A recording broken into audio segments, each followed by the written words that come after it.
নমস্কার বন্ধুরা, আজকে আমরা শিখব এক্সেলে আইএফএস ফর্মুলা। তো চলুন সময় নষ্ট না করো, চলে আসি স্ক্রিনে। দেখো চলে এসেছি স্ক্রিনে। না, এখানে তোমাদের বোঝানোর জন্য একটা ডেটা নিয়েছি। না, এখানে কি স্টুডেন্টের নাম আছে, স্টুডেন্টের রোল নাম্বার এবং স্টুডেন্ট টোটাল কত নাম্বার পেয়েছে এখানে লেখা আছে। আর এখানে পার্সেন্টেজ, এখানে গ্রেড। না, আমরা আজকে গ্রেড বার করা শিখবো। তো প্রথমে পার্সেন্টেজটা বার করে নিই। দেখো দুভাবে পার্সেন্টেজ বার করা যায়। সমান দিলাম টোটাল নাম্বার ভাগ 700 দেবো, ইন্টার করলাম। এখানে এক চলে এসছে। এক কেনে চলে এলো? না, পার্সেন্টেজ এখানে ইউজ করব। এক চলে এলো, জানি এই পার্সেন্টেজে ক্লিক করব। দেখো 50% চলে এসছে।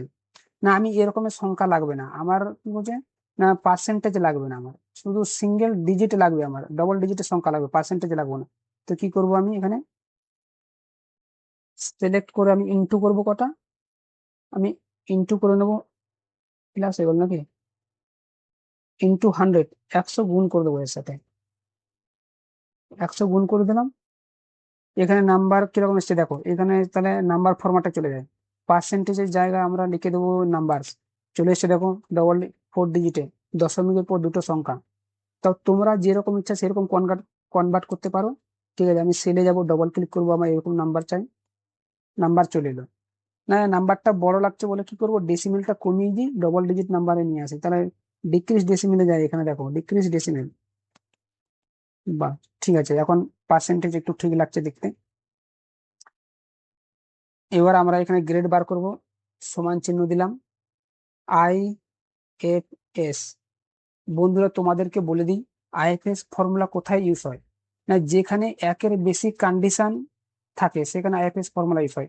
যেমনি ধরো আমার আমার দেখো এখানে 7টা কন্ডিশন আছে। দেখো 90 থেকে 100 ডাবল এ, 80 থেকে 89 এ প্লাস। এখানে আমার 7টা কন্ডিশন আছে, তার জন্য আমি আইএফএস ফর্মুলা ইউজ করব। আর এর আগে তোমাদের বলে দিই, না ফর্মুলা মুখস্থ করবে না, ফর্মুলা বোঝার চেষ্টা করো। ঠিক আছে? না, এই আইএফএস ফর্মুলা সিনট্যাক্সের সম্বন্ধে তোমাদের একটু বলে দিই। জুম করে নেব। দেখো আইএফএস ফর্মুলা সিনট্যাক্স কি বলছে, না লজিক্যাল টেস্ট 1 বলছে এখানে।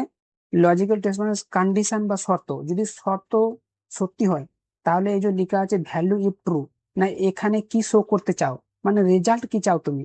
যেমন ধরো আমি 50 গ্রেটার দেন সমান 90।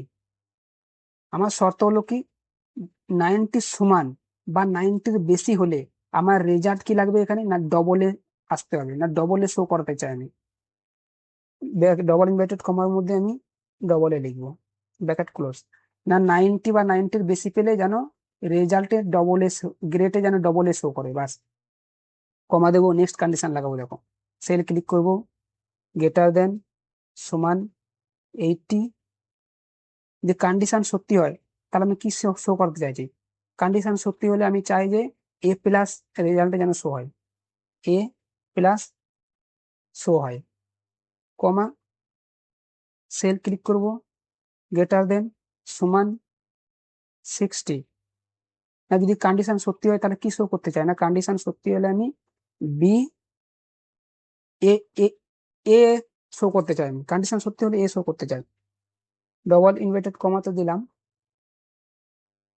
এ, কমা দিলাম। নেক্সট কন্ডিশন, গ্রেটার দেন সমান 45।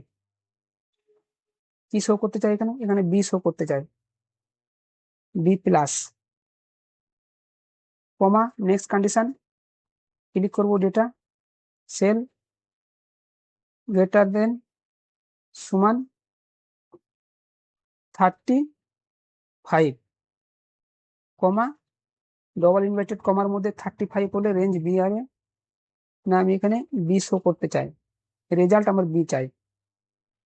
কমা, সেল সিলেক্ট করব, গ্রেটার দেন সমান 30।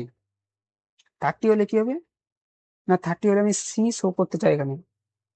কমা, double inverted comma, C. Next condition দেব, সরি কমাটা দিইনি এখানে, তার জন্য এরকম হলো, কমা দিলাম। নেক্সট কন্ডিশন কি হবে, না 30-এর নিচে যারা পাবে, না লেস দেন 30 লিখবে এখানে, লেস দেন 30, কমা। এই লজিকটা যদি সত্যি হয়, যারা 30-এর কম পাবে, এই লজিকটা যদি সত্যি হয়, তাহলে কি শো করতে চাইবো, না জানে ওখানে ওই সেলে যেন লেখা ফেল আসে, রেজাল্ট আমার ফেল চাই।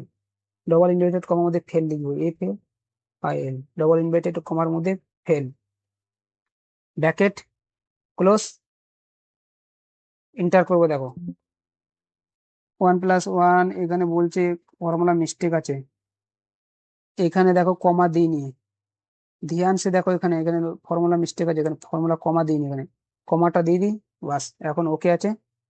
ঠিক আছে, দেখছো চলে এসছে, ডবল ক্লিক করলাম, চলে এসছে সেলের রেজাল্ট।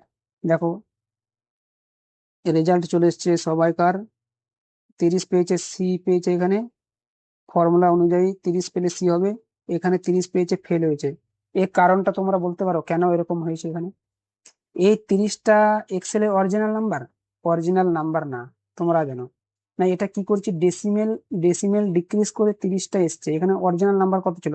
এখানে অরিজিনাল নাম্বার ছিল 29.71 ছিল অরিজিনাল নাম্বার, তোমাদেরকে দেখিয়ে দিচ্ছি অরিজিনাল নাম্বার। এই জন্য বলছি, এটা সিঙ্গেল ডবল ডিজিটে যখন কনভার্ট করবে, এই ফর্মুলা কিন্তু ফেল লিখে আসবে, তখন তোমরা কনফিউজ হয়ে যাবে যে ফর্মুলা কোথাও ভুল হয়েছে। ফর্মুলা বন্ধুরা ভুল হয়নি, ভুলটা হয়েছে এখানেই, তুমি ডবল ডিজিটে কনভার্ট করে ভুলটা করেছো। এখানে অরিজিনাল নাম্বার দেখবে, সবসময় এক্সেল অরিজিনাল নাম্বারের সাথে কাজ করে।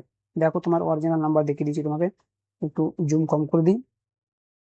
এক্সেলে অরিজিনাল নাম্বার দেখো, তুমি চলে যাবো ওখানে, নাম্বার, এটা হলো এক্সেলে অরিজিনাল নাম্বার, পার্সেন্টেজে অরিজিনাল নাম্বার এটা।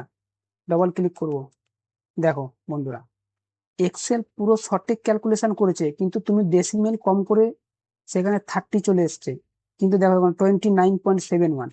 আর যখনই তুমি ডেসিমেল কম করেছো, দেখো কি এসছে, 30 এসছে ডেসিমেল কম করে, কিন্তু এক্সেলের অরিজিনাল নাম্বারই ক্যালকুলেট করেছে, এটা 100% রাইট আনসার। কিন্তু তুমি এই যে ডেসিমেল কম করে এখানে 30 করে নিয়েছো, তো এটা সবসময় ধ্যান রাখবে, নাহলে কিন্তু গ্রেড বার করার সময় তোমাদের 100% ভুল হবে।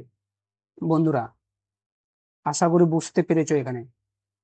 তাহলে আমি নাম্বার যেমনি ছিল সেম কনভার্ট করে দিই নাম্বারই, ডবল ডিজিট নাম্বার, বাস। আশা করি বুঝতে পেরেছো, আশা করি বুঝতে পেরেছো। যদি ভিডিওটা ভালো লেগে থাকে, তাহলে লাইক, শেয়ার আর কমেন্ট করবেন। আর অবশ্যই এক্সেল শেখার জন্য চ্যানেলটা সাবস্ক্রাইব করবেন। Thank you so much for watching this video.